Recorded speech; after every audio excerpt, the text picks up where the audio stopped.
நலந்தானா உன் குழந்தையும் பெருசனும் நலந்தானா அதன் பேர் தான் அன்பு சிரிப்பு அதிகார சிரிப்பு அதிகார சிரிப்பு என்றால் ஆணவ சிரிப்பு அற்ப சிரிப்பு அகங்கார சிரிப்பு துரோக சிரிப்பு கொலை சிரிப்பு ஒருவனுடைய குளிபறிப்பான் பார்த்தீங்களா ஒருவனுக்கு துரோகம் செய்துவிட்டு பின்னாலே சென்று சிரிப்பதான் துரோக சிரிப்பு கொலை சிரிப்பு என்பது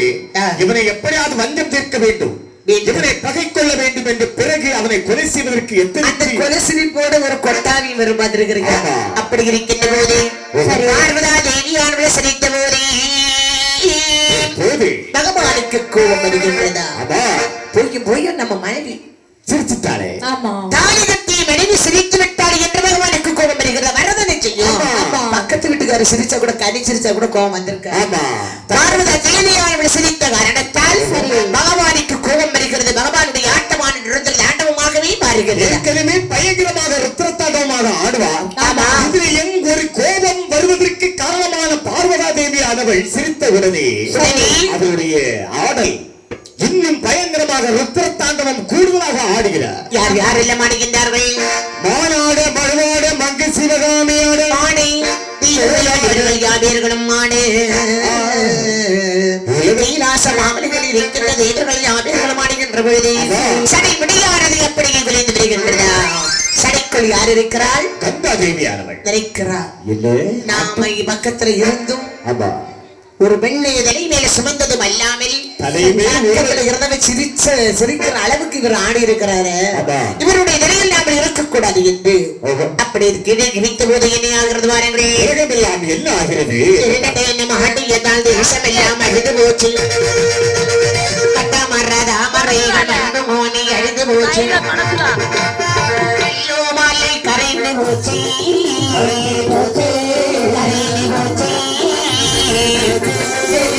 கைலாசம் அழிந்து போச்சு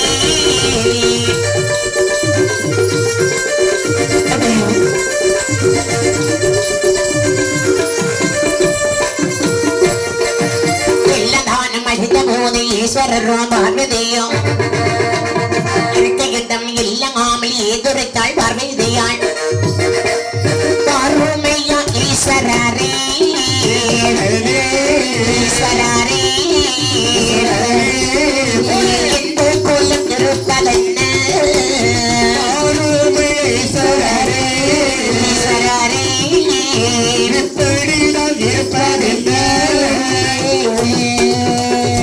பார்வதா தேவியானவள் சிரிக்க பகவானுடைய ஆட்டமான தாண்டவமாகவே மாறி வருகின்ற போது இதிலே அவனுடைய தலையிலே ஒருவர் இருக்கிறார் கங்கா தேவியானவள் கீழே எப்படி கீழே நினைத்தாள் கங்கை கீழே நினைத்த பார்வகமெல்லாம் ஒரே தண்ணீராலே கைலாசமாமலே ஆனது அறிந்து கொண்டு வருகின்றது எங்க பார்த்தாலும் தண்ணி எந்த தண்ணி கங்கை யானவள் கீழே பொங்க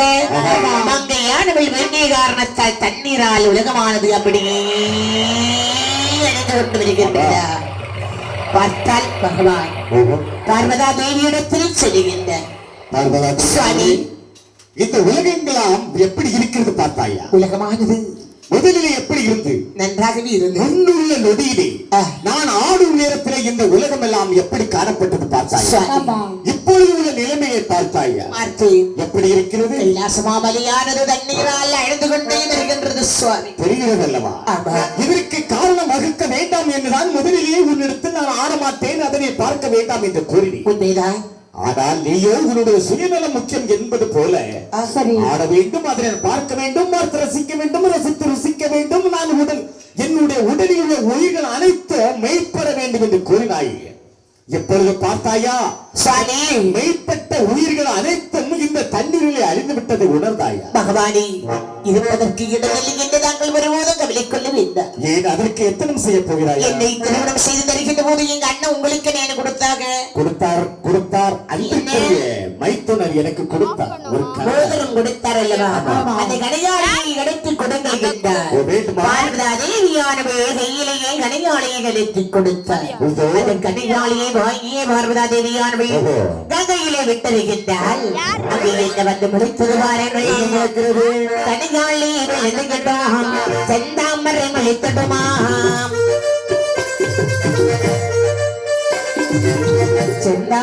மலர்வதிலே செந்தாமரை மலர்வதிலே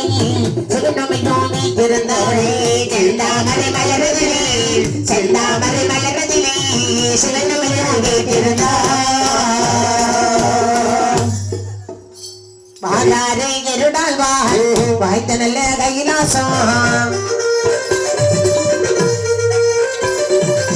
கைலாசம் காணவில்லை காண்டருகம் காணவில்லை கைலாசம் காணவில்லை காண்டருகம் காணவில்லை நல்ல மர தாமரைகள் கண்டோமே காணவில்லை தாமரை போவதிலே தாமரை போவதிலே